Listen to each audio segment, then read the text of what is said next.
ఆరోగ్యాభిలాషులందరికీ నా హృదయపూర్వక నమస్కారములు. మన భారతీయ సంప్రదాయంలో, మన ఆచారాల్లో కొబ్బరికాయకు అతి ముఖ్యమైన ప్రాముఖ్యత ఉన్నది. మన పెద్దలు కొబ్బరికాయని అనేక సందర్భాల్లో కొట్టేటట్టు మనకు అలవాటు చేశారు.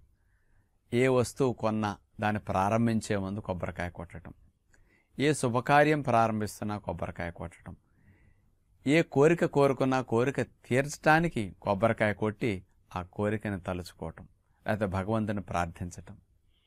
అట్లాగే ఇట్లా అనేక కొత్త గృహప్రవేశాలు కానీ, శంకుస్థాపనలు కానీ, పూజలు, పెళ్ళిళ్ళు, తద్దినాలు, కర్మకాండలు, ప్రతి కార్యక్రమంలోనూ కొబ్బరికాయకి అగ్రస్థానం ఇచ్చి వాడకంలోకి తీసుకొచ్చారు. దేవుడి దగ్గర కొబ్బరికాయ కొట్టడం అందరం చేస్తుంటాం, కానీ ఏ కాయ కొట్టాలనేది మరి తెలుసుకుంటే కూడా బాగుంటుంది అనేది ముఖ్యమైన 3 విషయాలు. దేవుడి దగ్గర కొట్టాల్సిన కాయకు ఉండకూడనివి ఏమిటి? మొట్టమొదటిది, దేవుడి దగ్గర కొట్టే కాయకు ఉండకూడనివి 3. అవేమిటంటే, 1, నీళ్లు నిండా ఉన్న కాయని దేవుడి దగ్గర కొట్టడానికి పనికిరాదు అన్నారు. ఇట్లా కొబ్బరికాయ కొట్టే ముందు ఊపి చూసుకుంటాం కదండి. ఇట్లా అన్నప్పుడు గనక నీళ్లు మోగట్లేదనుకోండి, నిండా ఉండి కాయ బరువుగా ఉంటుందన్నమాట. ఇట్లా నీళ్లు నిండా ఉన్న కాయ దేవుడు కొట్టకూడదు. ఇది ఒక ఆచారం. ఎందుకు పెట్టారు? నీళ్లు నిండా ఉన్న కాయ పనికిరాదా? చివర కొట్టాక నీళ్లు పారమోస్తాం కదా, అక్కడ ఎటు పోతాయి కదా. నిండా ఉంటే ఏమైంది, తక్కువ ఉంటే ఏమైందని మనం అనుకోవచ్చు. నీళ్లు నిండా ఉన్న కాయలో కొబ్బరి లేతగా ఉంటుంది. లేత కొబ్బరిలో పోషకాలు, బ్రెయిన్ డెవలప్మెంట్కి ఉపయోగపడే మంచి కొవ్వులు ఇందులో తయారు కావు. అందులో లాభాన్నిచ్చేవేమీ లేవు, ఇంకా తయారు కాలేదు. ఒట్టి పిండి పదార్థాలు మాత్రమే ఉంటాయి, కొవ్వులు ఇంకా డెవలప్ కాలేదు. అలాంటి కాయని దేవుడి దగ్గర కొట్టనిస్తే, అవి కొట్టిన తర్వాత ఆ మొక్కల ప్రసాదంగా పంచితే ఎవరికీ బెనిఫిట్ రాదు. కాబట్టి దేవుడి దగ్గర కొట్టడానికి నీళ్లు నిండా ఉన్న కాయకు ఎలిజిబిలిటీ లేదు అని ఆచారం పెట్టారు. ఇది మొట్టమొదటిది. ఇక రెండవ రకం, ఏ కాయ కొట్టకూడదంటే, నీళ్లు అస్సలు లేని కాయని కొట్టకూడదు దేవుడి దగ్గర. ఇప్పుడు ఒక్కొక్కసారి ఇట్లా కొబ్బరికాయ కొట్టే ముందు చూస్తే బరువు పట్టుకుంటే లైట్గా ఉంటుంది, ఇట్లా ఊపితే కూడా కొంచెం కూడా శబ్దం రాదు. అలాంటి నీళ్లు అస్సలు లేని కాయను మరి అసలు కొట్టడానికి, కొబ్బరి బాగా తయారవుతుంది కదా, బాగా ఫ్యాట్ ఉంటుంది కదా అనుకోవచ్చు. నీళ్ళు నిండా ఉన్నా పనికిరాదన్నారు, నీళ్ళు అస్సలు లేకపోయినా పనికిరాదన్నారు. ఎందుకంటే నీళ్లు లేని కాయ బాగా ముదిరిపోయినట్టు, నల్లటి పేడుంటుంది, ఇందులో ఫైబర్ ఎక్కువ తయారవుతుంది. అలాంటి కాయ కొట్టిన తర్వాత ఆ మొక్కల్ని దేవుడి దగ్గర ప్రసాదంగా అందరికి పంచామనుకోండి, ఆ కొబ్బరి తింటుంటే దగ్గొస్తుంది, ఆ కొబ్బరి నిండా కొవ్వెక్కువ ఉండే వెకటొచ్చేస్తుంది, నమలటానికి కూడా చాలా ఇబ్బందికరంగా నల్ల పేడు గట్టిగా ఉంటాయి అన్నమాట ఆ మొక్కలు. అందుకని అది పనికిరాదు అన్నారు. కాబట్టి నీళ్లు అస్సలు లేని కురిడీకాయ కొట్టకూడదు. ఇది రెండోది. మూడవ కాయ కొట్టకూడదు ఏదంటే, ముసికి తొడిమంటారే, ఇది ఊడిపోయిన కాయ కొట్టకూడదు. కొట్టాకెటు ముసికి తొడిమి తీసేసే చిప్పలు 2 అట్లా దేవుడి దగ్గర పెట్టమని ఆచారం మనకు చెప్పారు. అసలు ముందే ఊడిపోయింది అనుకోండి, మరి అది పెట్టొచ్చు కదా అనుకోవచ్చు. కాయ పట్టుకోవడానికి ముసికి పట్టుకుపోయినా కాయ మీద పట్టు కొట్టినా పగులుతుంది, కానీ అది పెట్టకూడదు. ఎందుకంటే కొబ్బరికాయ పట్టుకోవటానికి ఏదైతే పీచు తోడి మీద ఉంటుందో అది ఊడిపోతే ఎందుకు పట్టకూడదు అంటున్నారంటే, ఇలా ఊడిపోయిన కాయకి ముదిరిపోయిందని అర్థం. అందుకని బాగా ముదిరిపోయినప్పుడు తొడి ఆటోమేటిక్గా డిటాచ్ అయిపోతుంది అనమాట, ఈజీగా ఊడొచ్చేస్తుంది. అందుకని ఇట్లా అనేటప్పటికే కాయ పీచు తీసేటప్పుడే ఊడిపోతుంది. అది బాగా ముదిరిపోయి నల్ల పేడు కట్టేసిన కొబ్బరి అనమాట. కాబట్టి తొడిమి లేని కాయ ఎక్కడన్నా అట్లా విడిగా మీరు పెట్టండి దేవుడి దగ్గర, అది కొట్టడానికి పనికిరాదని పక్కన పడేస్తారు, కొట్టనివ్వరు. ఆచారాల్లో ఇట్లాంటి 3 రకాల లక్షణాలు ఉన్న కాయల్ని కొట్టడానికి దేవుడి దగ్గర పనికిరాదు అని పెట్టారు మన పెద్దలు. ఇక ఏ కాయ కొట్టాలి అనే విషయానికి వస్తే, ముప్పేట కాయ కొట్టాలి అన్నారు. కొబ్బరికాయ మనం పట్టుకున్నప్పుడు ఊపితే 3 వంతులు నీళ్లు ఉండాలి, 1 వంతు ఖాళీ ఉండాలి, ముప్పేట కాయ.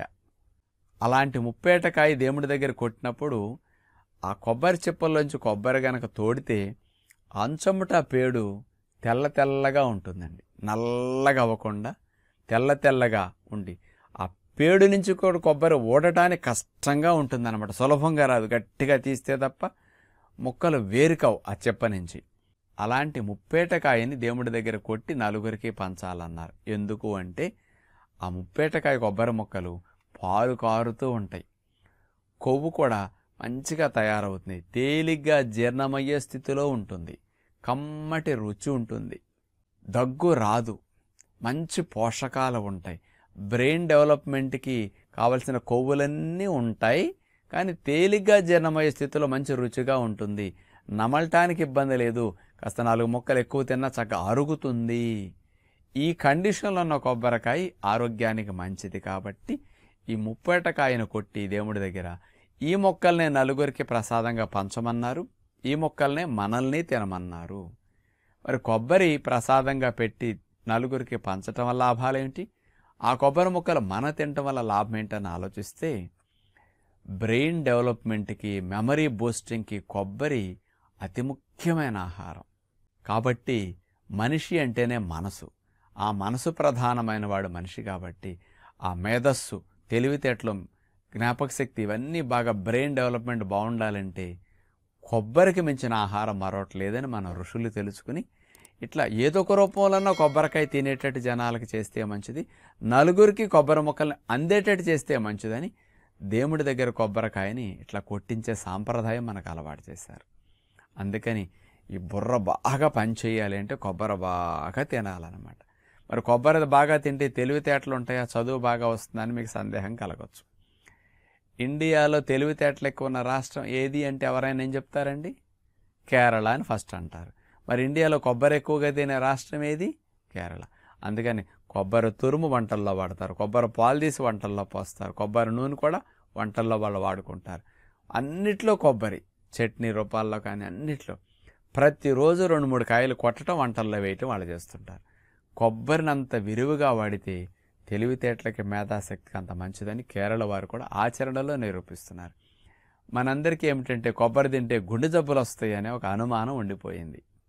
మరి అలాంటి ఇండియాలో అందరికంటే ఎక్కువ కొబ్బరి తినే కేరళ వారికి గుండె జబ్బులు ఫస్ట్ ఎక్కువగా ఉండాలి కదా, కొలెస్ట్రాల్ బాగా పెరిగేటట్లయితే. ఇండియాలో ఎక్కువ గుండె జబ్బులున్న రాష్ట్రాల్లో ఆంధ్రప్రదేశ్ ఇట్లాంటి రాష్ట్రాలు కొంచెం అగ్రస్థానంలో ఉంటే ఇండియాలో అతి తక్కువ గుండె జబ్బులు ఉండే ఫస్ట్ రాష్ట్రం కింద కేరళ ఉంటుందండి. కారణం కొబ్బరి యాంటీ కొలెస్ట్రాల్, కొలెస్ట్రాల్ ఉండదు అందులో, గుడ్ కొలెస్ట్రాల్ని పెంచడానికి కావాల్సినవి ఉంటాయి. కాబట్టి పచ్చి కొబ్బరి అట్లాంటిది చాలా మంచిదన్నమాట. కాబట్టి రోజు కొబ్బరికాయని మనం కొట్టుకుని ముప్పేటకాయని మొలకల్లో కలుపుకోవటం, కూరల్లో వేసుకోవటం, ఫ్రెష్ కొబ్బరి చట్నీ రూపంలో వాడుకోవటం, కొబ్బరి పాలు తీసి పిల్లలకి మామూలు పాలల్లో కంటే కూడా కొబ్బరి పాలే తీసి ఇవ్వటం మంచిది. లేదా అట్లా తాగలేకపోతే మామూలు పాలలో కొంచెం కొబ్బరి పాలు కలుపుకోవటం ఈజీ. కొబ్బరి పాలని వంటల్లో పోసి వండుకుంటే, అన్నాల్లో పోసి వండుకుంటే కూడా మంచి రుచి వస్తుంది. అందుకని ప్రతిరోజు ఇన్ని రూపాల్లో కొబ్బరిని మనం వాడుకోగలిగితే మంచిది. చివరికి ఒక విషయం ఏంటంటే బరువు ఎక్కువ ఉన్నవారు, కొవ్వు కరగాలనుకునేవారు, బరువు బాగా తగ్గాలనుకునేవారు కొబ్బరిని ఈ రకమైన దాన్ని తక్కువ మోతాదులో వాడుకుంటే మంచిది. సన్నగా ఉన్నవారు, బరువు పెరగాల్సిన వారు, బలం కావాల్సిన వారు పచ్చి కొబ్బరిని బాగా ఎక్కువగా వాడుకుంటే మంచిది. 100 గ్రాముల పచ్చి కొబ్బరి తురుములో 444 క్యాలరీల శక్తి లభిస్తుంది. అంటే 100 గ్రాముల కోడి మాంసం 109 శక్తి, 100 గ్రాముల మేక మాంసం 118 శక్తి, 100 గ్రాముల చేపలు ఇట్లాంటివి తీసుకుంటే 90-80 శక్తి, 100 గ్రాముల పచ్చి కొబ్బరి తురుము 444. చేపలు మేక కంటే, కోడి కంటే కూడా 4-5 రెట్లు ఎక్కువ బలాన్ని ఇచ్చే పచ్చి కొబ్బరిని దానికంటే ఎన్నో రెట్లు రేటు తక్కువ. ఇలాంటి కొబ్బరిని వాడుకుంటే మంచిది. చౌకలో కొబ్బరి చిప్పలు లభించాలంటే కాయ కొనుక్కోవటం మానేసి ఎక్కడైనా గుడుంటే పంతులు గారి ఖాతా పెట్టుకోండి, 5-10 రూపాయలకి 2 చిప్పలు ఇచ్చేస్తారు. చక్కగా రోజు కొబ్బరిని తక్కువ ఖర్చులో పుష్టిగా మనం వాడుకోవచ్చు అనమాట. ఆరోగ్యానికి, తెలివితేటలకి, మేధాశక్తికి కొబ్బరి ఎంత మంచిదని విజ్ఞప్తి చేస్తూ నమస్కారం.